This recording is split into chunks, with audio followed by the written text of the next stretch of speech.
Muy buenos días, jóvenes. Continuamos con nuestras actividades, esta asignatura, Introducción al Estudio de la Profesión Médico-Veterinaria, hoy adentrándonos en el mundo de la historia. Para eso vamos a adelantarnos con dos pensamientos importantes. Marc Bloch, un historiador francés de principios del siglo XX, uno de los principales teóricos de lo que es la ciencia de la historia, nos da un concepto bien sucinto de lo que es la historia. La historia es la ciencia de los hombres en el tiempo.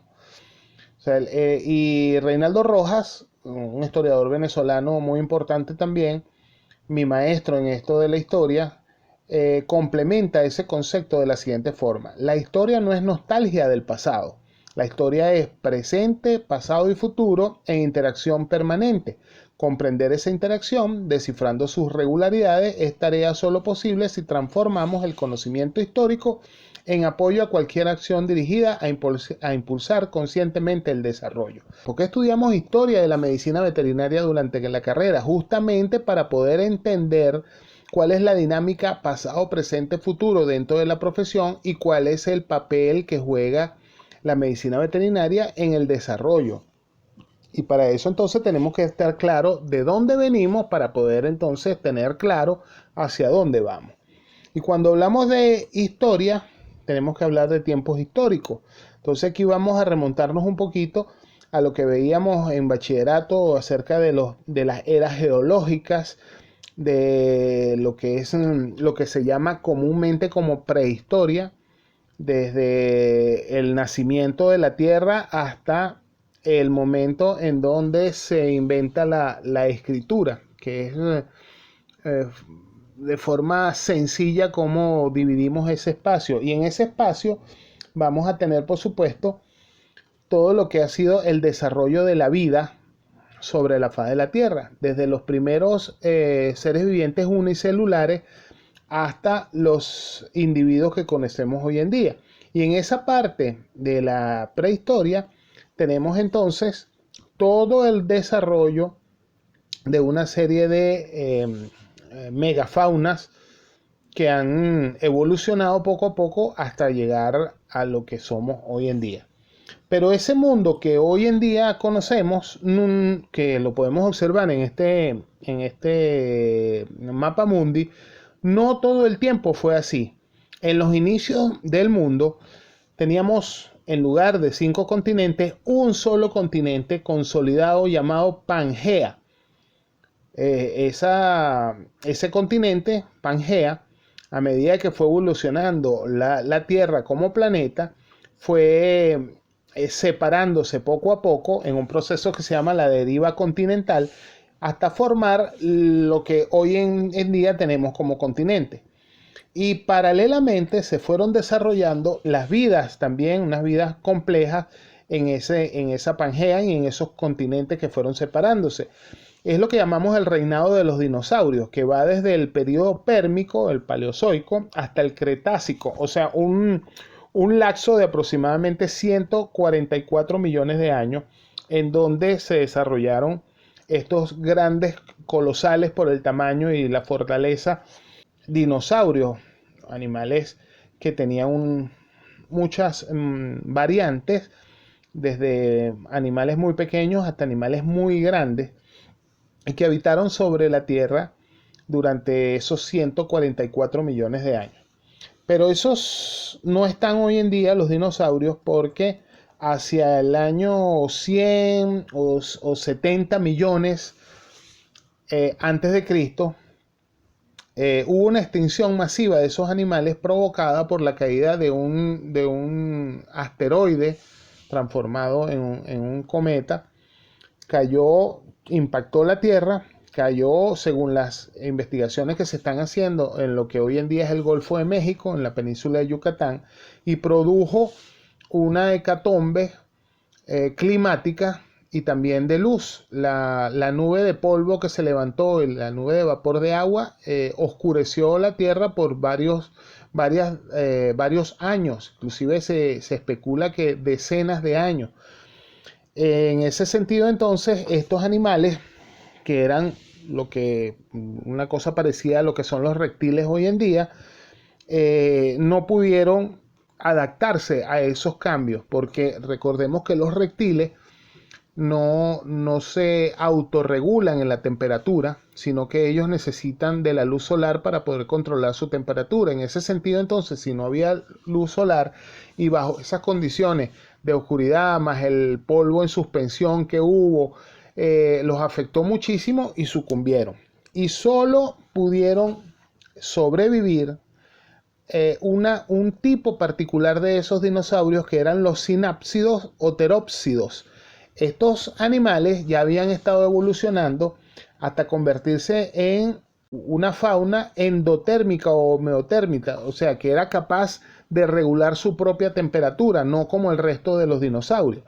Además tenían una piel glandular carente de escamas. Recordemos que los dinosaurios eran reptiles, algunos tenían escamas, algunos tenían unas plumas incipientes, pero fundamentalmente esa era su característica. En cambio, estos sinápsidos tenían piel glandular, una piel lisa, sin escamas. Además habían desarrollado varios tipos de dientes especializados, los caninos, los incisivos, algunos molares y también una modificación en lo que es los huesos del maxilar inferior. Eso les permitía comer cosas mucho más duras de las que normalmente comían los dinosaurios herbívoros. Entonces podían comer cualquier cosa. Y lo otro es que no eran tan grandes como los dinosaurios. Se estima que la mayoría de las especies que sobrevivieron al impacto de ese asteroide, de ese cometa, no medían más de 25 centímetros. O sea que la fauna que sobrevivió era una fauna muy muy pequeña. Y habían algunos terrestres, como estos que estamos viendo, y algunos acuáticos. Lo cierto es que a partir de estos animales, y fundamentalmente del Eomaya, que es se considera el primer mamífero placentario de la historia, era un animalito muy pequeño, de apenas 14 centímetros y 5 gramos de peso. Era de naturaleza arbórea y era tipo una musaraña, nativo del Cretácico inferior, o sea, hace más o menos unos 125 millones de años, y este era el tipo de animales que sobrevivió a esa extinción masiva. A partir de este animalito, el Omaya, que es el que se tiene como el más antiguo, se desarrollaron todos los mamíferos que conocemos hoy en día. Mamíferos mucho más complejos. Entre esos mamíferos tenemos, por supuesto, los homínidos, los simios. Y los simios tenemos el bonobo, el gorila, el chimpancé, el orangután y, por supuesto, los humanos primitivos. Estos animales, posteriormente, fueron sometidos a un proceso de cambio climático. El cambio climático no es algo que está pasando últimamente en el planeta. Ya hemos tenido cambios climáticos hace millones de años y en varias oportunidades. Entonces, en ese cambio climático, todos los vegetales, que fundamentalmente era la dieta que comían esos homínidos, esos simios, ellos comían frutas, brotes, hojas, todo eso se perdió. Entonces ellos empezaron a comer lo que conseguían. ¿Y qué conseguían? Fundamentalmente carroña, o sea, cadáveres de otros animales, y tubérculos, o sea, raíces, cosas que estaban debajo de la tierra y que de alguna manera el cambio climático no afectaba completamente. Entonces, este cambio de dieta los puso en exposición de dos cosas fundamentales, de dos nutrientes fundamentales. Por un lado, el almidón de los tubérculos. El almidón es el principal precursor de los azúcares. Y por otro lado, los fosfoesfingomielípidos de dos tipos, las esfingomielinas y los glucoesfingolípidos, que son productos fosforados, lípidos, o sea, grasa, que están tanto en los tejidos animales, ya sea vivos o muertos, o sea, en la carroña, y los almidones en los tubérculos. Estos componentes son muy importantes para el desarrollo cerebral, porque el almidón provee del azúcar que necesitamos para el funcionamiento del desarrollo cerebral. Y los fosfoesfingomielípidos son los elementos constituyentes de las paredes celulares, pero también de otras estructuras muy importantes, como son las neuronas. Los fosfofimomielípidos son los precursores de la mielina y la mielina es un elemento que recubre los axones neuronales y es responsable de la eficiente transmisión de los impulsos nerviosos y por supuesto de toda la información neuronal. Esto hace entonces que hubo un salto cualitativo hace aproximadamente unos 2 millones de años, un salto cualitativo, y el homínido primitivo llamado Australopithecus pasa por una mutación y se convierte en el homínido de tipo Homo, que es como nos llamamos hoy en día. Estas investigaciones proceden de investigaciones antropológicas y paleontológicas y estamos hablando de un individuo parecido a lo que hoy en día conocemos como el individuo Lucy, una hembra de Australopithecus afarensis de hace más o menos 3.2 millones de años de antigüedad, que se consiguió en África. Entonces sabemos que el inicio de la vida humana como la conocemos hoy en día es en África. Y se genera entonces un proceso que conocemos como antropogénesis, o sea, cómo se forma el hombre que conocemos hoy en día. Aquí podemos ver en esta imagen las recreaciones artísticas de cómo podían haber sido nuestros ancestros, varios de ellos. Y tenemos entonces que ese desarrollo fue paulatino, que empezó más o menos hace 3 millones de años y se desarrolló en África y posteriormente hubo una expansión geográfica. De África el hombre empezó a caminar y a poblar el resto del mundo conocido, más o menos siguiendo unas rutas que han podido establecerse porque se han hecho investigaciones de orden genético donde se toman muestras de ADN de las personas de diferentes sitios y empiezan a correlacionarse esas muestras, y entonces podemos tener más o menos cómo ha sido el desarrollo, la vinculación y la mezcla de los individuos a través del ADN. Entonces sabemos cuál fue la ruta que tomó el hombre para expandirse.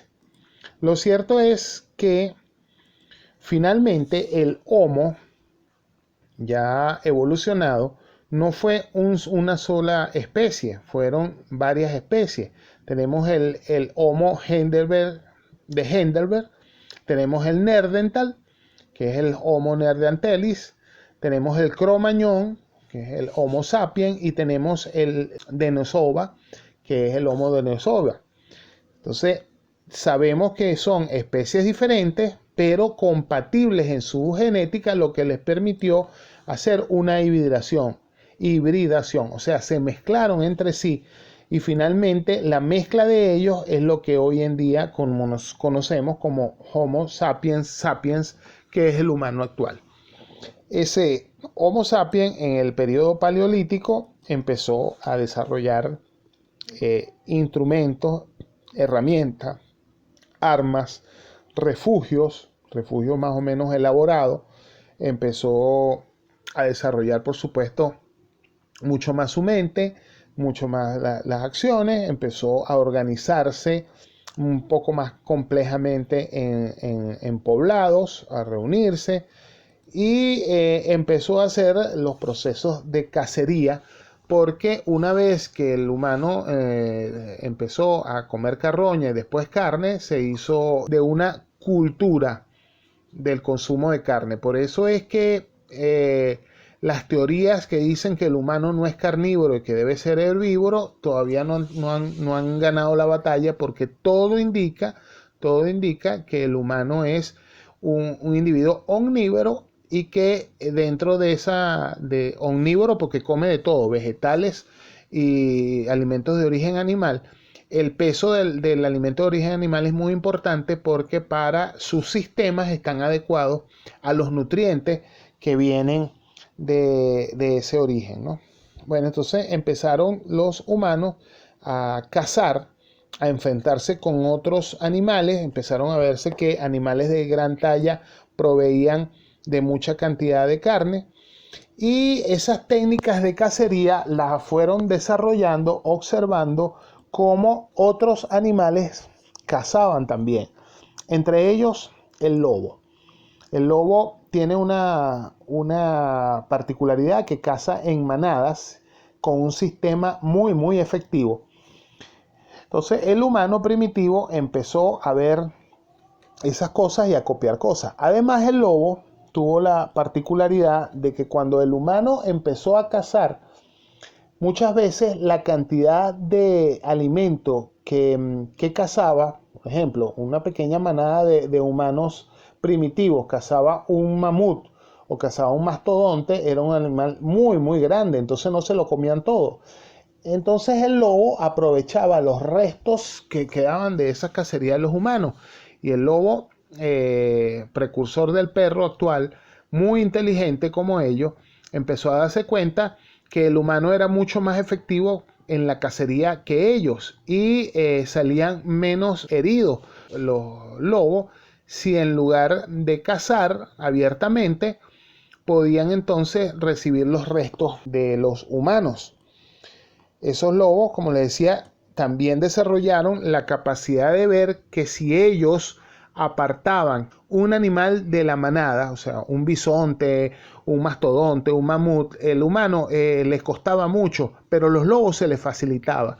Entonces los lobos comprendieron que si ellos separaban al animal y se lo llevaban a los humanos, entonces los humanos podían matarlo y ellos podían recibir tranquilamente su recompensa. Entonces se estableció una relación muy importante de simbiosis entre humanos primitivos y los lobos o perros primitivos en la cacería. Y ese es el punto de encuentro entre ellos y es el primer animal que se cree que fue domesticado en ese sentido. Entonces, los norteamericanos tienen una caricatura bien interesante, está en inglés, pero veámosla en español, que dice, ¿cuánto duró la domesticación del perro? 8 segundos. Este es jocoso, ¿verdad? Porque dice, porque el perro entendió que la carne es cocida, que sabe mucho mejor, que hay ruedas para perseguir, para orinar, que amigos con quien relacionarse, un hogar caliente. Entonces, esa es la forma como hay una relación del futuro perro, del lobo futuro perro, con los humanos desde la antigüedad por la cacería y por la compañía.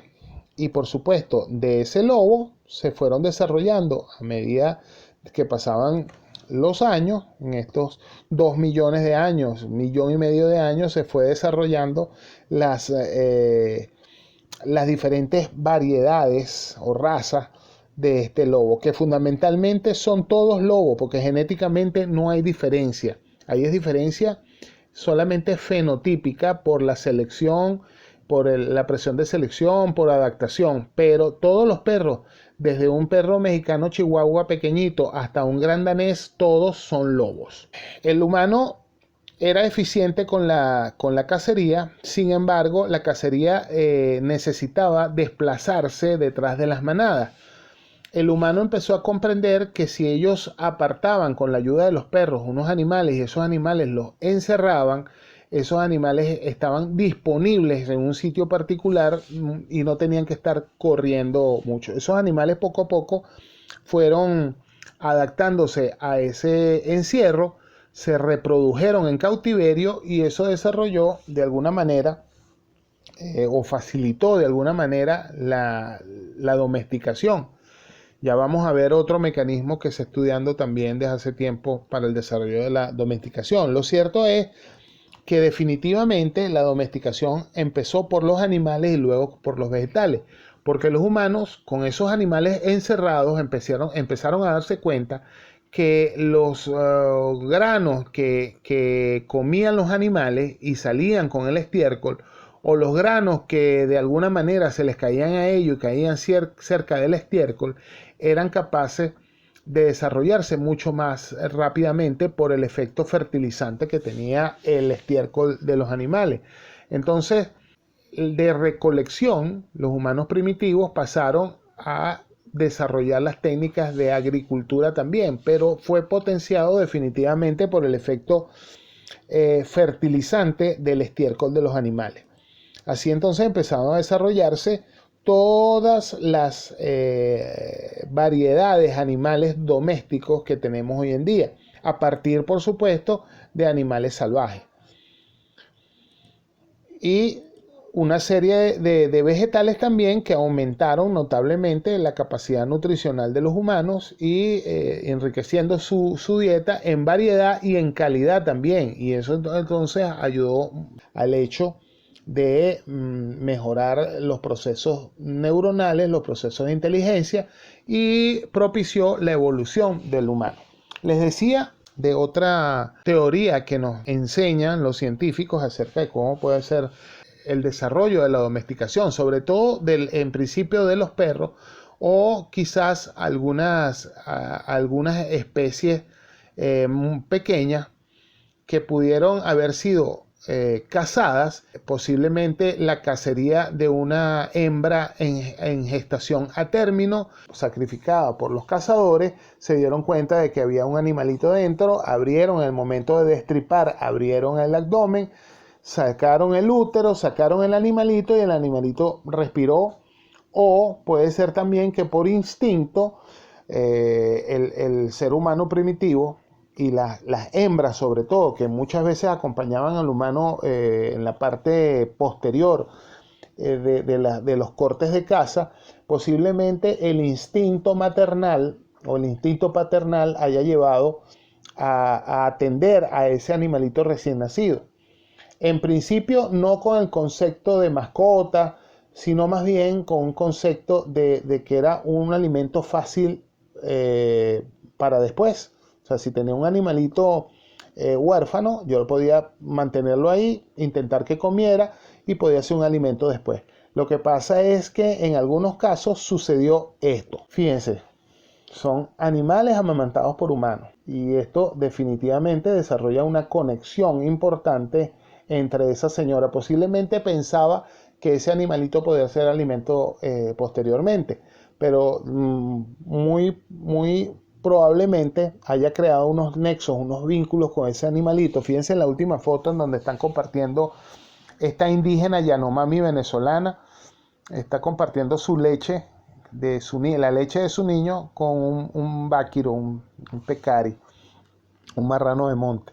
Entonces posiblemente se haya desarrollado algunos vínculos que llevaron entonces más bien, en lugar de pensar en ese individuo como alimento posterior, pensarlo como mascota.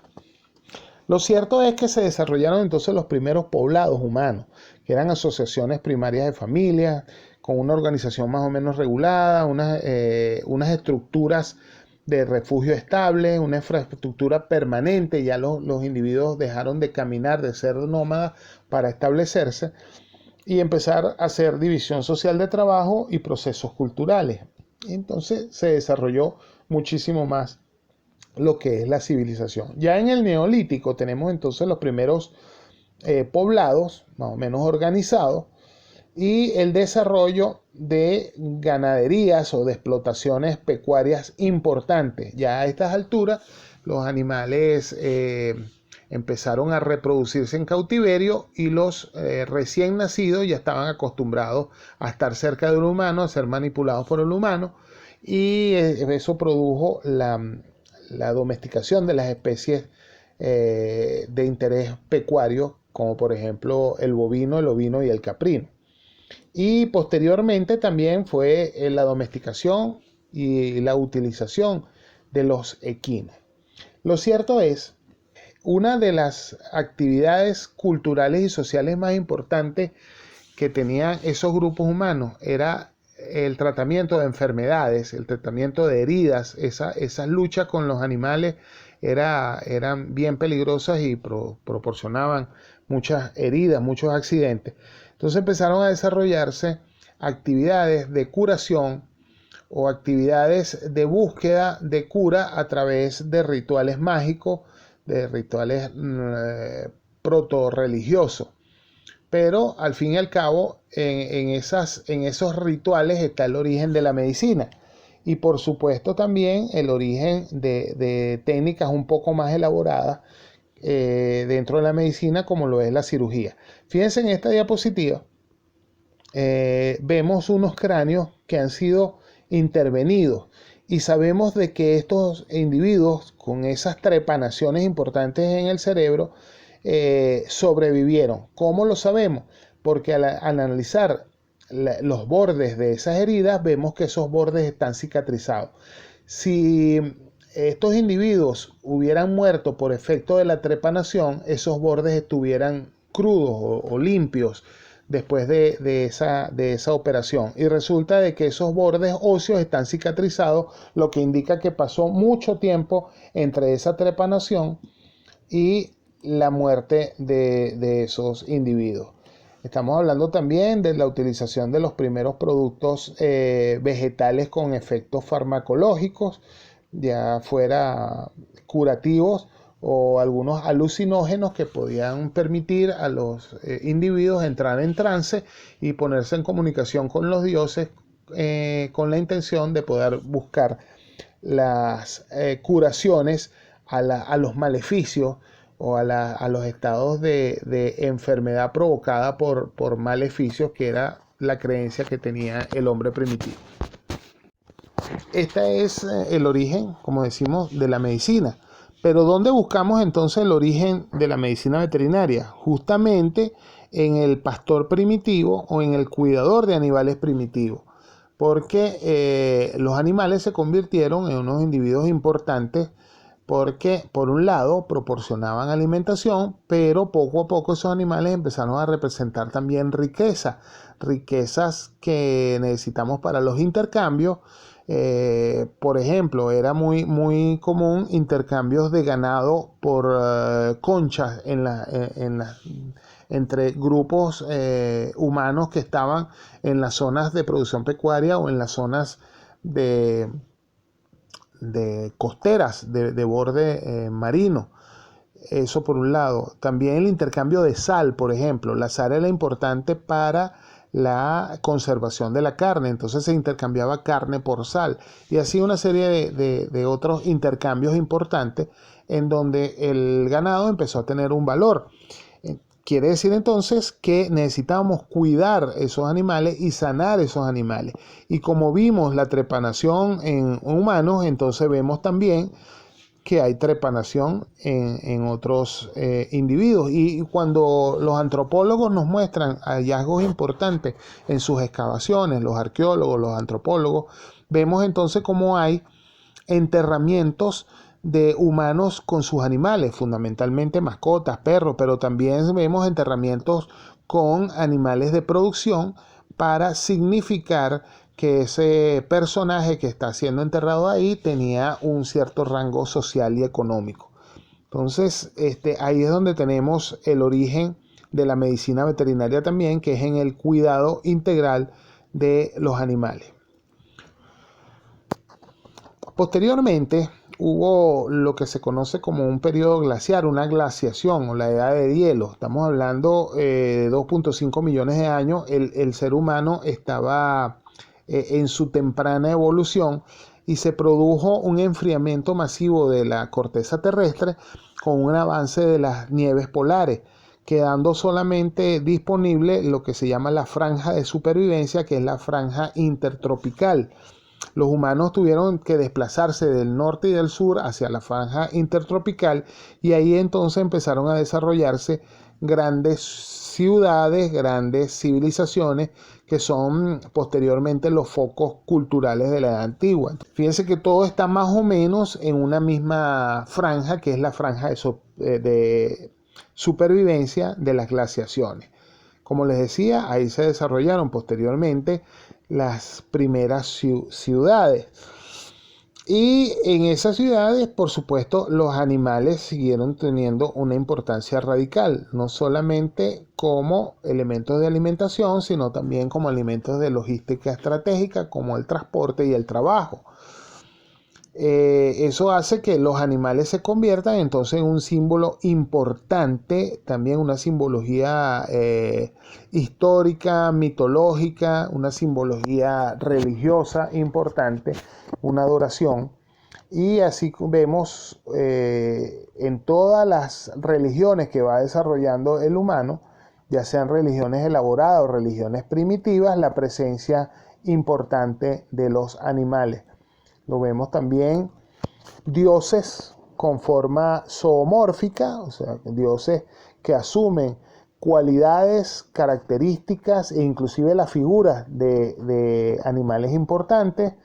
Vemos también algunos animales fantásticos que son magnificados en sus características y vemos animales superpoderosos, animales con una fortaleza y con una simbología asociada también. Y los vemos, por supuesto, en los zodíacos de diferentes culturas, también los animales como signos de guía y signos de caracterización de los humanos dependiendo del año, en el caso chino, o el mes en que se nace. Entonces el animal siempre ha tenido una conexión especial, o sea, me refiero al resto de los animales.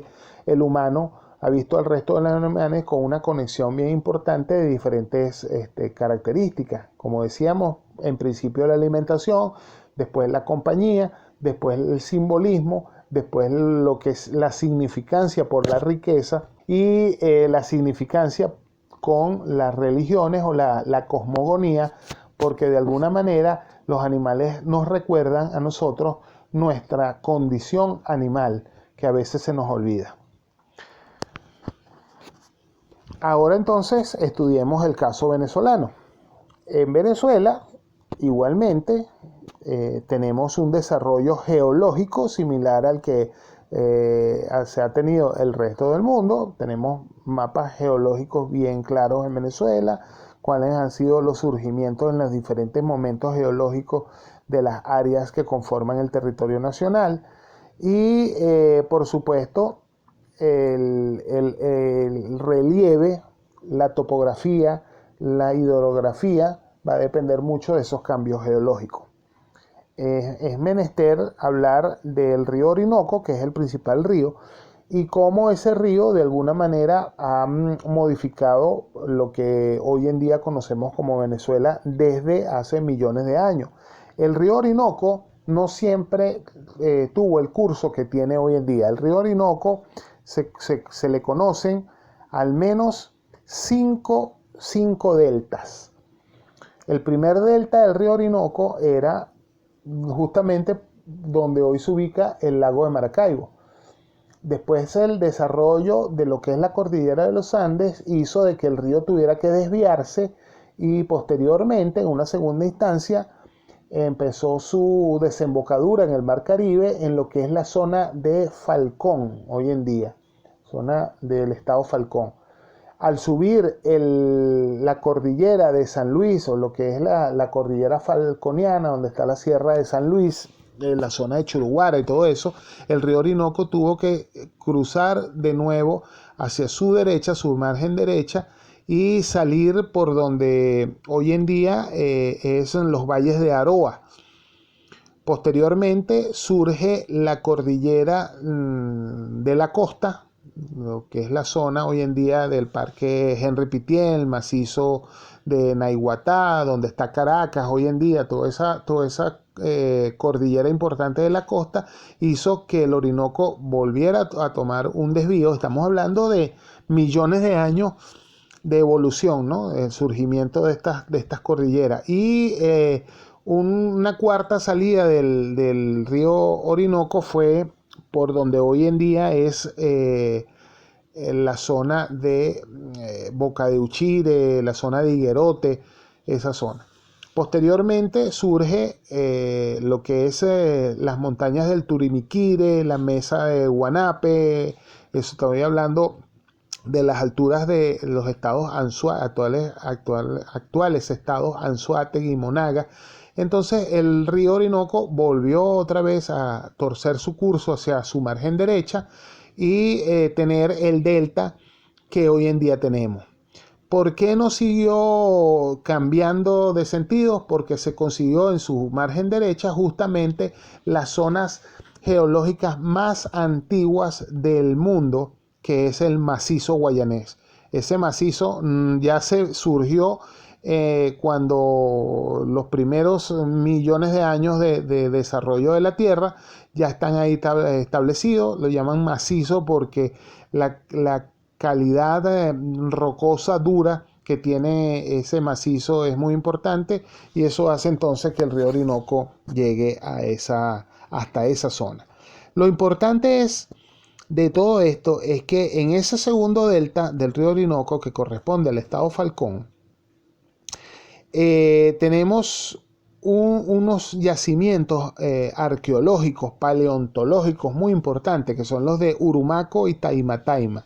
Al pasar por ahí el río Orinoco y tener su desembocadura, eso se crearon unos pantanos impresionantes durante el periodo carbonífero y posteriormente en el Jurásico, en el Cretácico, en donde se desarrolló una fauna importantísima. De hecho, esa fauna que después sucumbió y murió y quedó enterrada en esos lodazales, esos pantanales de hace millones de años, son los responsables de la formación hoy en día de las grandes bolsas petrolíferas que tenemos en la zona de Falcón y en la zona del Zulia. De ahí vienen, de esos dinosaurios que estaban ahí, de ahí viene el petróleo. Por eso es que llamamos el periodo carbonífero, porque esos bosques, esos animales se destruyeron y forman hoy en día carbón. Lo cierto es que en esa zona del delta de Orinoco, en Falcón, se desarrolló toda una fauna impresionante que ha estado surgiendo poco a poco, animales de muchos tipos que se desarrollaron ahí y últimamente hemos estado observando los hallazgos de una fauna de tipo del periodo terciario. Estamos hablando no del Jurásico, sino más bien del Cretácico tardío y un poco más adelante. Una serie de restos fósiles, tanto en Urumaco como en Taima, que se han encargado los arqueólogos y los paleontólogos de poder extraer. Entonces es así como sabemos cuál pudo haber sido la fauna que conocieron los hombres primitivos en Venezuela. Tenemos una serie de animales importantes, de megafauna, o sea, de animales grandes como el mastodonte, el mamut, el megaterio, el glictodonte, muchos animales de verdad grandísimos y un roedor gigante y cocodrilos gigantes que también, tortugas gigantes que también tuvimos ahí y que han estado descubriendo. Y en la vida marina un megalodón, un tiburón gigante también, cuyos restos por supuesto no se han conseguido, pero sí sus dientes. Entonces podemos calcular la magnitud del tamaño de esos individuos.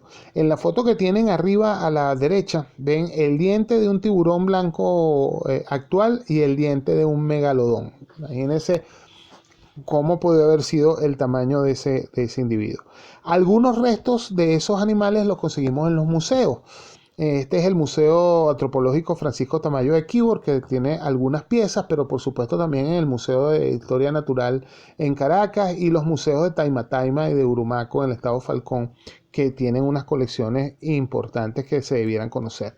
Pero también no solamente han sido los restos paleontológicos, sino arqueológicos también, porque hay muchos restos de herramientas y de presencia y osamentas humanas también en esos sitios, lo que nos da una idea de que esa megafauna convivió con los humanos primitivos en Venezuela, y este cuento que les estoy echando no es una cosa que se desarrolla en otro mundo, sino que aquí en Venezuela tenemos el desarrollo de la historia también. Esta fotografía que ven aquí es la mandíbula de un mastodonte que está en el Museo Antropológico de Quíbor y lo podemos ver. Y algunas herramientas también que tienen en el Museo Antropológico de Quíbor realizadas con huesos de animales. Decía que la arqueología venezolana está bien desarrollada. Por cierto, nuestro epónimo Lisandro Alvarado desarrolló una carrera importante en la arqueología, pero también tenemos algunos otros como José María Cruzen, uno de los nombres más connotados en lo que es la antropología y la arqueología venezolana. Les decía que hay un tipo de megafauna del periodo terciario que fue conocida por el hombre primitivo venezolano, animales como estos, megaterios, glictodontes, la macrauquenia, el toxodonte, el mamut. Y en el periodo cuaternario, entonces también había una serie de animales un poco más desarrollados, como el tigre de dientes de sable, como el váquiro, como el caballo primitivo, como el ciervo del venado, el venado matacán, y tipos de zorro y algunas aves también, que inclusive cuando llegaron los españoles a estas tierras se dieron cuenta de que habían aves como loros y algunas águilas o halcones que los aborígenes venezolanos tenían domesticados desde hace tiempo. Eh, Punto aparte importante, los posibles ancestros del perro criollo venezolano. Nosotros tenemos aquí perros criollos, así como hay ganado criollo y caballo criollo. También teníamos perros criollos. Lamentablemente hoy en día están muy reducidos y muy localizados muy lejanamente, posiblemente en las aldeas de aborígenes en el Amazonas y Bolívar que todavía nos quedan.